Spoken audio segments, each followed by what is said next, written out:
What's up? It's Megan Holiday, and I'm here with Adam and John of Taking Back Sunday. That's us. Hi. You guys, if you had have told me when I was 15 years old that I would be interviewing Taking Back Sunday, I would have passed out.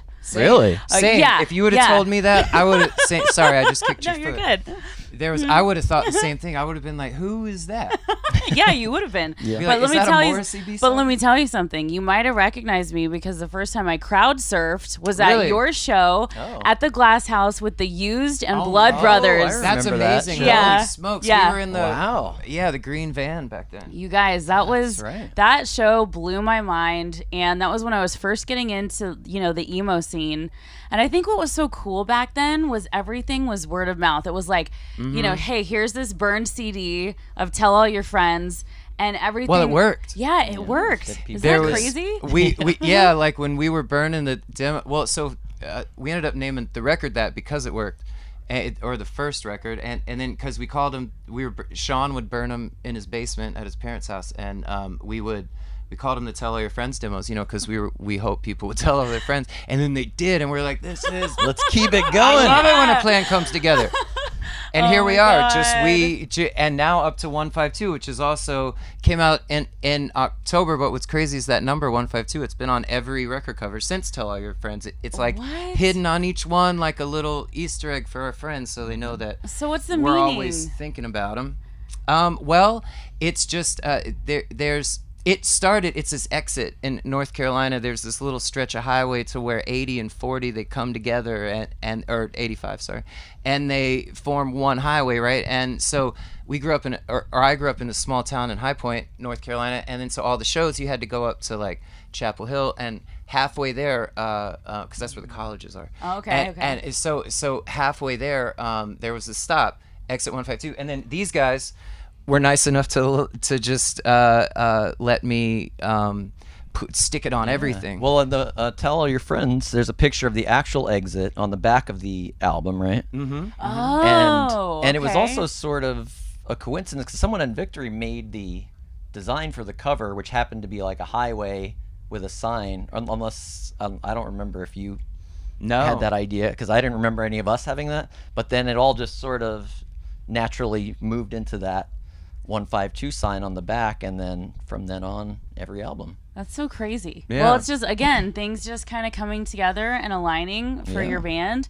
And has it been 25 years, you guys? Or maybe a little less than that? Well, we started when we were 6 and 7 years old. So yeah, that lines up perfectly. Yeah. Oh my God, you know what? Yeah, if 99, yeah, that would be correct. Isn't that crazy? Yeah, it's Yeah, I like, moved to New York in '99. it's like 99 and 2000, we rarely like played outside of Long Island or, the Northeast, but, we were the band. So yeah, Yeah. technically it's 25 years. It's Yeah. crazy. Wild, Right? man. We're the luckiest Quarter of a guys I know. century.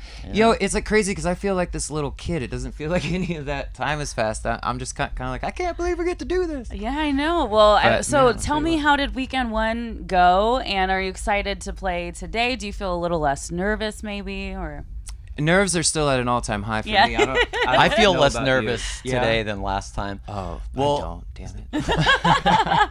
Part of my thing last time, though, was that we just flew in. That was the first show Cold we open. played. Yeah, we were not on a tour. We hadn't played it. I mean, it had only been like 2 weeks or something, so it wasn't a long time. But that Long makes me enough. a little more nervous when it's not been a show for a while, and then it's the first thing is something like Coachella, Coachella. right. So I feel Yeah. I feel more comfortable right now, but I'm definitely going to be nervous once I'm on the stage, like especially that last 10 or 15 minutes before taking stage is always oh, like, the worst. yeah. Well, you know what? The vibes weekend two are so much more chill. This Yeah. is my first time coming weekend two, and I love it. Nice. Yeah, like even just kind of meandering about, it like feels like everybody's like, oh, we got this. We did this last week. Yep. So it's like real nice, but it's like cool because then well, for us, like, because we'll be here, and then we'll be back actually soon to Los Angeles, which isn't too far. Oh yeah. Yeah. There's You have a big show coming up. There's a big surprise, but we can't my talk too much gosh. about it. Oh my God, I almost got an exclusive here. Almost. You So guys. it's like because I was just thinking, I'm like, yo, like Coachella's, this is crazy, this is so rad, and then there's like, there's I don't know if it's like this like dreamboat West Coast thing because I'm from the other side of the country or something. Growing up, all the movies, you know, and the landscape, but there's something just about playing, like getting to play this side of the world and then being well received. That's just so wonderful to me. So then, as we're talking about Coachella, then my mind's like, oh wait, but we'll be back. We'll be back. Yeah. So Oh my soon, and God. I'm so pumped. I'm so excited, It's you gonna be guys. beautiful. And you know, there's just been this massive resurgence of the emo scene with, you know, emo night when we were young. That doesn't And- have anything to do with us. But it does though. I just feel like, That's what's beautiful about it. yeah. Is that because like they can, like that can exist, you know, and bands like us and can also exist, and we're just all a part of one another. Yeah.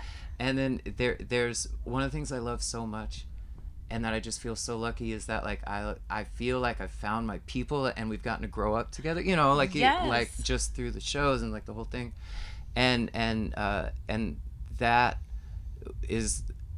was a big part of us, you know, and so it's like cool that like that's doing well, and that means we get to do well too. Yeah, exactly. I mean, I've grown up with you guys, you know, and I still feel See? like that 15-year-old kid when I'm watching you, you know what I mean? I And still am. yeah, I feel like that on the inside for sure. You know, we grow up, but on the inside, I still feel young, Stays you the know? Same. We have this Peter Pan joke all the time, but that's what we call John on Saturdays. Just on Saturdays, yeah. so not today. Okay, my final question is, because Record Store Day was yesterday, I saw you guys posted that a lot of people, you know, bought your albums and everything. Can you think of an album that you bought with your own money when you were younger that absolutely inspired you or changed your life in some way? Oh yeah, yeah. I remember going to get Pearl Jam's first album, 10. So that was like probably 1999. So I think I was in junior high maybe at that point, or maybe ninth grade or something. And that did actually like change my life. And I mean, there was a lot around that time. It was a pretty pivotal moment. You know, I was learning to play guitar. I was starting to write songs, discovering like Nirvana and Pearl Jam and all those bands. Alice and in Chains. Alice in Chains, yeah. They taught you how to harmonize. They really did, yes. I was best. just talking to someone about that the other day. And the best guitar riffs. I mean, yeah, come Jerry on. Cantrell, Oh, yeah, man, like- he's Come on. great. Drippy and drony. Yeah, So good. What so- about you, Adam? I remember I bought the Robin Hood Prince of Thieves soundtrack.